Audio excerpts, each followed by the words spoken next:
समुद्र कितना पुरसुकून है। लगता है मेरी सारी थकन ये लहरें ले जाएंगी।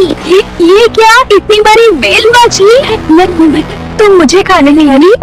तो तुम दोस्ती करना चाहती हो?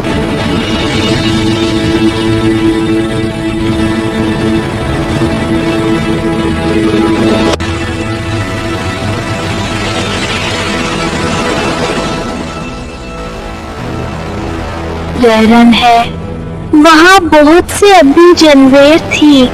मुझे बहुत डर लग रहा है। तुम मुझे खाने नहीं वाली? ओ, तुम दोस्ती करना चाहती हो?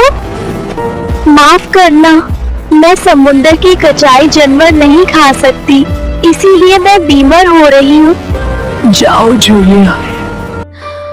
ओ बील, ये तुमसे बहुत याद आओगी। जाओ जूलिया, तुम जमीन को समुंदर की नहीं दोस्ती जिंदा रह गई। अब बस ये आंसू रह जाएंगे।